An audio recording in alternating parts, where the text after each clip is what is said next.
네, 오늘장 선전략 시간입니다. 대외적인 악재에도 불구하고 나름대로 견조한 오름세를 유지하고 있는 코스피 코스닥 양시장. 실적 시즌에 돌입을 하면서 시적 모멘텀이 부각되는 업종, 종목별로도 관심이 쏠리고 있습니다. 자세한 내용들 확인해 보도록 하겠습니다. 위즈인베스트의 김영철 팀장, 김종효 위원과 함께합니다. 안녕하세요. 네, 안녕하세요. 네, 일단 중국에서 다시 한 번 더 규제를 강화한다라는 소식이 전해졌고, 그리스의 디폴트 우려로 인해서 글로벌 전체적으로 증시가 약세를 보였는데도 우리 증시만 외국인들이 꾸준하게 매수 우위를 보여주면서 코스피가 오히려 2146포인트까지 추가 상승을 보여줬죠. 예. 그래서 추세에는 변함이 없다라고 투자자분들에게 확답을 드려도 될까요? 네, 일단은 지금 현재 시장 자체가 흔히 말해서 이제 유동성 장세라는 이야기들이 좀 많이 나오고 있는데 네. 결국엔 어제 국내 증시가 이제 해외 증시 대비 강했었던 이유 하나는 이제 물론 이제 중국에서 이제 지준율 인하를 하면서 유동성을 추가적으로 공급한 게 투심을 좀 회복한 부분들이 있고, 그리고 상대적으로 글로벌 증시 대비 좀 강세 흐름들을 좀 보여줬던 건 역시나 이제 외국인들이랑 국내 개인 투자자들의 수급 유입이 꾸준하게 나타나고 있기 때문이 아닐까 이렇게 좀 보고 있습니다. 그래서 결국엔 이 유동성 장세 이야기들이 계속 나오고 있고, 이제 그 장세의 특징을 부여하는 그 유동성이 꺾이지 않는 한 어쨌든 현 추세는 유효할 것이다라고 이제 좀 보는 게 맞지 않을까 이렇게 좀 보고 있습니다. 그리고 중요한 거는 이 유동성 수급 주체가 각 시장별로 차이가 나고 있다라는 점인데요. 결국에는 이제 그 거래소 같은 경우에는 외국인 쪽 수급이 상당히 이제 주력으로 이제 좀 작용을 하고 있고, 결국에는 이거는 내부적인 수급보다는 외부에서 이제 들어오는 이슈, 그러니까 수급이다라고 판단을 하시면 좋을 것 같고, 상대적으로 코스닥 같은 경우에는 기관이랑 외국인 영향력보다는 지금 개인 투자자들의 영향력이 확실히 좀 확대가 되는 그런 흐름이지 않나. 이거는 이제 좀 내부적인 수급 요인으로 좀 찾아봐야 될 것 같습니다. 근데 중요한 건 뭐냐면은 중국 증시랑 최근에 이제 코스닥을 많이 좀 비교를 하는 이슈들이 좀 많이 발생이 되고 있는데, 중국 증시랑 코스닥에서 이제 공통점을 찾아본다라고 하면은 앞서 말씀드린 것처럼 이 내부적인 자금에 의해서 좀 움직이는 그런 흐름들을 좀 보여준다. 준비된 표를 보시면은 사실 이제 상해 종합주가 지수 최근에 이제 지난달에 이제 원래 1인 1계좌에서 1인에서 20계좌까지 이제 확대를 하면서 계좌 수가 폭발적으로 좀 증가가 되고 있는 그런 부분들이고, 마찬가지로 국내 증시 역시 이제 개인 투자자들의 신규 계좌가 좀 증가가 되고 있다. 이런 신규 계좌 증가로 인해서 추가적인 자금이 유입이 되고 있는 상황이고, 그런 것들이 중국 증시 같은 경우에 특히나 내국인 투자자가 거의 한 90% 정도를 차지하고 있기 때문에 그런 부분들이 시장을 끌어올리는 요인, 그리고 국내 증시 코스닥 같은 경우에도 그런 이슈가 좀 강하다. 근데 문제는 뭐냐면은 사실 지난 주말에 중국 당국 쪽에서도 이제 이슈 증감에서도 이슈가 됐었던 부분들인데, 이 신용에 대한 부분들입니다. 국내 코스닥 같은 경우에도 지금 계속 이슈가 되는 게 신용 잔고가 거래소보다 훨씬 더 높다. 그러니까 시가총액 8배가 더 큰 거래소보다 지금 신용 잔고가 높다라는 이야기들이 계속 나오고 있는데, 결국에는 이 신용 잔고가 어떻게 좀 처리가 되는지, 그러니까 이 부분들이 어떻게 좀 빠져나가는지, 이 부분들을 계속 좀 살펴봐야 될 것 같고요. 결국에는 지금 시장이 랠리를 추가적으로 할 것이냐에 대한 고민보다 어떤 이슈로 인해서 조정을 받을 것이냐, 이 부분들을 살펴보는 게 좀 더 좋을 것 같은데, 결국엔 유동성 장세이기 때문에 이 유동성이 꺾이는 흐름, 그러니까 코스닥 같은 경우에는 사실 이제 그 유동성이나 정책 변수에 의해서 이 유동성이 빠져나갈 요인을 만들게 되면은 시장이 조정을 받을 것 같은데, 지금 현 시점에서는 추가적인 시장에서 이제 금리 인하에 대한 기대감이 추가적으로 작용하는 가운데는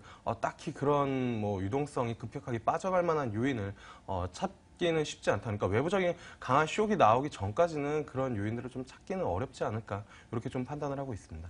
네, 코스피는 외국인, 코스닥은 개인이 시장을 견인해주고 있습니다. 하지만 시중 융자 잔고가 4조 원을 육박하는 모습을 보여주면서 코스피에 비해서 더 부담스러운 코스닥, 조정이 좀 빠르게 오지 않을까 싶은 예상도 되는데, 미리 좀 대비를 해야겠죠? 어떤 시그널이 오면?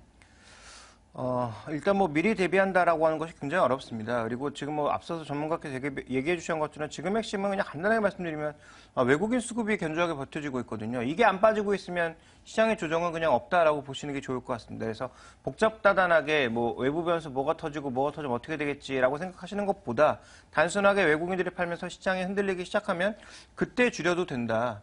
코스닥 시장은 시장의 이제 변동성, 주도했던 종목군들의 변동성이 확대되면 그때가 이제 시점이라고 보는데, 제가 보는 타이밍은 아마도 개별 종목군들의 실적 발표가 이어지는 이번 달 말부터 다음 달 초가 일단 피크가 아닌가라고 보고 있거든요. 그때 예를 들어서 실적이 예상만큼 안 나온다든지 아니면 실적이 예상보다 굉장히 좋게 나왔음에도 거래 엄청나게 터지면서 주가 변동성이 커지게 된다면 그때는 지수가 향후 조금 더 올라간다고 하더라도 그때는 이제 생선 머리일 가능성이 있기 때문에 그 생선 머리까지 먹으려고 덤벼들기보다는 생선 머리는 고양이에게 주라는 증시의 격언을 받아들일 필요가 있다라는 거죠. 그래서 중소형주 중심으로 해서는 아마 실적 발표 시즌의 변동성이 커지는 경우에는 포지션을 좀 줄이는 게 맞을 것 같고요. 지금 미국도 그렇거든요. 미국도 지금 지수가 완만하게 계속 가는 것 같지만 실적이 안 좋은 종목군들이 10% 빠지는 건 뭐 허다하게 나타나고 있는 일이고요. 반대로 실적이 좋은 종목군들이 또 10%가량 올라가는 것도 미국 시장이나 유럽 시장에서 굉장히 쉽게 볼 수 있는 흐름이다. 이렇게 봐야 될 것 같아서요. 국내 증시도 지수는 이제 서서히 좀 부담을 느끼고 있기 때문에 느리게 가겠지만 개별 종목은 실적 발표를 중심으로 변동성이 커질 가능성이 높다. 그렇게 변동성이 커진다면 개별 종목군들은 조금씩 정리를 하는 것이 맞다. 이렇게 보고 있습니다. 네, 어쨌든 여러 가지 변수에도 불구하고 외국인들이 버텨주면 시장은 변함없을 것으로 판단을 하고 있습니다. 오히려 실적에 의해서 또 좌지우지 될 것으로 판단을 하고 있는데 그럼 실적이 개선될 만한 종목들 어떤 종목들이 있는지 하나씩 확인을 해보도록 하겠습니다. 대형 화학주들 중심으로 예. 다시 급 반등하는 모습 보여주고 있습니다. 물론 그 안에서도 종목별로 좀 다른 흐름이 나타나고 있지만 계속해서 이런 실적 개선이 이어진다면 전체적으로 좀 업그레이드가 되겠죠? 네, 일단은 뭐 화학 같은 경우에는 뭐 LG화학이 스타트를 잘 끊어줬던 부분들이 있고요. 그리고 네. 이제 유가 하락으로 이제 원재료와 그다음에 이제 뭐 판매 가격 이제 스프레드 차이가 뭐 긍정적으로 좀 유지가 되고 있는 그런 상황이기 때문에 화학주 같은 경우에는 2분기까지 좀 긍정적인 시각이 좀 유지되지 않을까 이렇게 좀 판단을 하고 있는데요. 사실 뭐 이 앞전 이 전 시간에서도 뭐 기존 주도주에 대해서 이제 뭐 코멘트를 한 시간이 있는데 결국에는 1분기 실적 시즌까지는 기존 주도주가 강세가 될 가능성이 높다라고 말씀을 드렸고 중요한 거는 실적 발표 이후에도 뭐 수급이나 아니면은 코멘트들이 좀 긍정적으로 뷰가 바뀌면은 그 주도주들이 2분기까지 이끌어갈 가능성이 좀 높다라고 이제 좀 말씀을 드렸는데 어쨌든 화학주 같은 경우에는 화학 업종 같은 경우에는 그런 흐름이 2분기까지 전개될 가능성이 좀 높다 이렇게 좀 판단을 하고 있습니다. 그렇다라고 하면은 실적이 긍정적으로 나올 것으로 생각되는 섹터들 뭐가 있나라고 보면은 결국에는 이 앞전에 시장을 이끌어왔던 기존 주도주거든요. 그러니까 남은 거는 사실 뭐 화학, 정유 그리고 이제 그 증권, 건설, 건자재 이 섹터 중에서 지금 뭐 남은 거는 건설이랑 그다음에 뭐 증권 쪽인데 증권 쪽 같은 경우에도 상당히 이제 그 뭐 강하게 실적 추정치가 높아지고 있는 그런 상황이고요.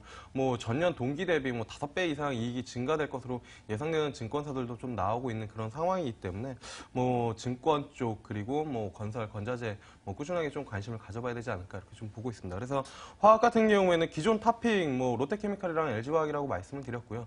뭐 계속 신고가가 나오고 있는 그런 상황임에도 불구하고 어쨌든 뭐 화학 업종을 고른다라면 이 두 종목 중에 한 종목을 뭐 택해서 트레이딩을 해야 되지 않을까 이렇게 좀 판단을 하고 있고 증권 같은 경우에도 뭐 메리츠증권이랑 키움증권 탑픽으로 뽑아드렸었고요. 그다음에 건설 건자재 같은 경우에도 한샘, 현대산업 그러니까 업종 탑픽 주도주 위주로 실적이 긍정적으로 나온다라고 하면은 2분기까지 그런 종목들이 강세가 나타날 가능성이 좀 높다 이렇게 좀 판단을 하고 있는 상황입니다.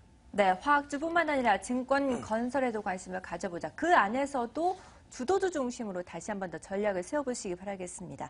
전체적으로 화학주들 앞서도 좀 살펴보긴 했는데요. 투자자들 도대체 어떻게 전략을 세워야 되는 겁니까? 그냥 결론부터 말씀드리면 2분기가 실적과 주가의 고점이 될 가능성이 굉장히 높다라고 보고 있습니다. 그래서 네. 2분기에 뭐 3분기, 4분기까지 이어지는 종목도 있을 수 있지만 대부분 이제 석유화학 쪽만 보자면 2분기에 고점을 형성할 가능성이 높다라고 보고 있고요. 그런 관점에서 이제 단기 대응은 뭐 긍정적으로 볼 필요가 있겠는데 중장기적으로는 2분기에 정말 실적 고점이 생기고 그동안 나타났던 레깅 효과 또 정유주를 중심으로는 이 유가 반등에 따른 보유 재고 자산의 평가 이익이 이제 추가적으로 둔화되는 모습을 보이게 될 경우 또 유가가 올라갔다 한 $60 정도에선 정체를 보이면서 추가적으로 올라가지 못할 경우에는 아마 관련된 종목군들의 매도가 나타날 가능성이 높다라고 보고 있기 때문에요. 이 부분을 주목해 보실 필요가 있겠고요. 석유학 종목군들은 다시 한번 말씀드리지만 유가가 중요한 게 아닙니다. 스프레드가 중요하거든요. 지금 자신들이 팔고 있는 제품과 그다음에 실제로 원재료로 쓰고 있는 제품의 가격의 스프레드가 어떤 식으로 변하는지가 핵심이기 때문에 2분기까지는 뭐 호호 웃을 수 있지만 아마 3분기부터는 다시 조금은 어두워질 가능성, 그리고 이제 가스 쪽 에탄 크래커라든지 아니면 중국이 만들고 있는 석탄화학 쪽의 에탄 크래커들의 움직임이 만약에 다시 증설 쪽으로 돌아선다면 아마 급격하게 하락할 가능성이 있다. 지금은 이쪽이 추가적으로 증설에 나서지 못하면서 우리나라 NCC 쪽이 강화될 것이다라는 기대감 때문에 오르고 있는 거거든요. 그러니까 이 부분의 흐름을 잘 지켜보면서 결국은 투자하셔야 되겠다. 그래서 2분기에 저는 어느 정도 매도를 하시는 게 좋지 않을까라고 보고 있습니다. 네, 2분기 이후까지 실적이 개선되지 않을 것이라면 역시나 짧게 좀 대응 전략을 세워보시는 게 좋을 것 같습니다. 전체적으로 시장 앞으로 또 변수가 될 만한 것, 어떤 것들이 있는지 투자자들 또 가장 중요한 건 그래서 도대체 뭘 사야 되는데 라는 겁니다. 어떤 종목 사야 되는 겁니까? 사실 일단은 간단히 좀 말씀을 드리면 현 시장 추세는 유효하기 때문에 보유하고 계신 분들 같은 경우에는 이익을 좀 극대화해야 된다라고 좀 보고 있고, 신규 진입자 같은 경우에 조정 시에 매수를 좀 말씀을 드리겠는데요. 오늘 관심 있게 보고 있는 종목은 이제 콜마 B&H입니다. 이 앞전에도 한번 한 두세 달 전에 말씀을 드렸던 적이 있는 것 같은 종목인데요. 일단은 콜마 B&H 최근 시장의 가장 핫한 이슈 중에 하나인 화장품이랑 그다음에 건강기능 사업 부분들을 같이 영위하고 있는 그런 기업이고요. 그 다음에 이제 주요 유통 채널인 이 애터미 같은 경우가 이제 꾸준하게 좀 성장을 하고 있고, 흔히 이제 다단계 판매로 좀 많이 알고 계시는 아메이에 이어서 이제 애터미가 이제 2위를 국내 이제 네트워크 사업자로 2위를 좀 차지를 하고 있는 부분들이고, 또다시 이제 해외 쪽에 대한 성장 모멘텀이 유지가 되고 있는 그런 상황입니다. 그리고 최근에 이제 기관 수급도 좀 유지가 되고 있는 부분들도 긍정적인 부분들이다. 그래서 콜마 B&H 최근 시장의 이슈인 건강기능식품, 화장품 사업을 같이 영위하고 있다. 요 투자 포인트를 가지고 접근을 해보시면 좋지 않을까, 이렇게 좀 말씀을 드릴 수가 있겠습니다. 네, 시장 추가 상승에는 변함이 없고 조정이 올 때마다 매수 타이밍을 노려보시기 바라겠습니다. 유망주로는 콜마 B&H까지 확인을 해봤습니다. 자, 오늘 위즈인베스트의 김영철 팀장, 김종우 위원과 함께했습니다. 말씀 감사합니다. 네, 감사합니다.